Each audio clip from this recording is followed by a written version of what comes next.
જય શ્રી કૃષ્ણ, હું છું ઠાકોર પલક, મારા કિચનમાં તમારું સ્વાગત છે। આજે આપણે બનાવીશું આંબળા કેન્ડી।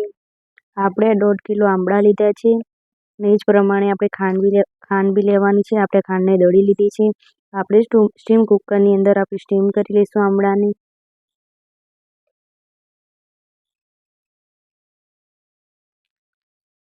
આંબળાને હવે આપણે સ્ટીમ કરી લઈએ।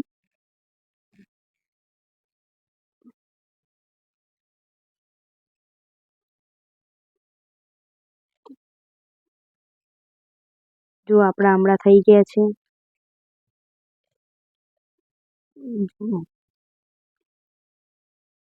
આપણા આંબળા ઠંડા થાય એટલે આપણે હવે આ રીતે એને પ્રેસ કરીશું એટલે આંબળા ઓટોમેટિક નીકળવા લાગશે બીજમાંથી। જો એમની ચીરી ખુલવા લાગી છે। બધા આંબળા આપણે આ રીતે કરી લઈશું।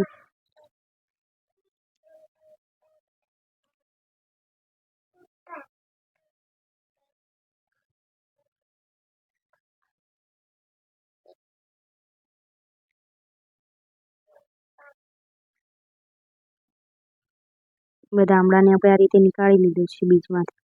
આપણે અંદર મોરસ એડ કરીશું।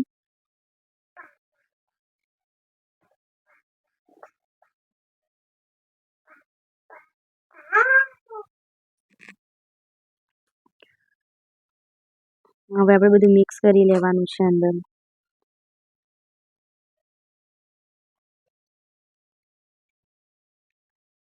આંબળા આપણે ભાગી ના જાય એનું ધ્યાન રાખીશું।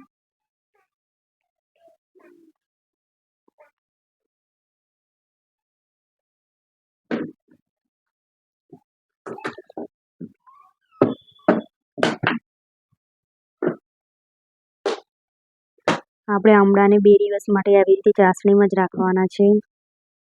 2 દિવસ થઈ જાય એટલે ચાસણીમાંથી બહાર નીકાળીને આપણે એને સૂકવી દેવાના છે।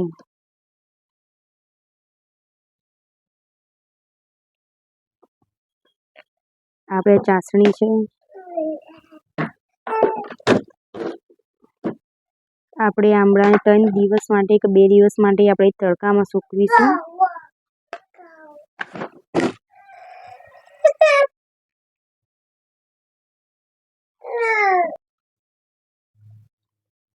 આ રીતે આપણે ડીશમાં બધા ગોઠવી લઈશું।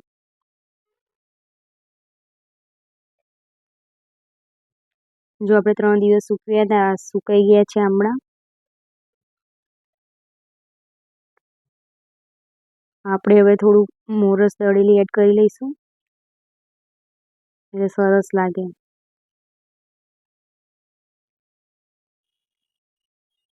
આપણે આંબળાને 1 વર્ષ માટે આપણે સ્ટોર બી કરી શકીએ।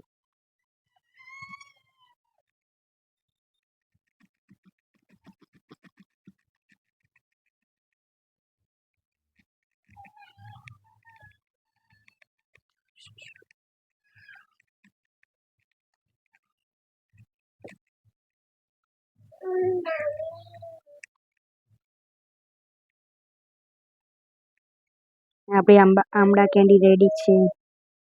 મારો વિડીયો તમને ગમ્યો હોય તો લાઈક કરો, શેર કરો, સબસ્ક્રાઈબ કરો, કમેન્ટ બોક્સમાં કમેન્ટ કરવાનું ભૂલશો નહીં। રાધે રાધે।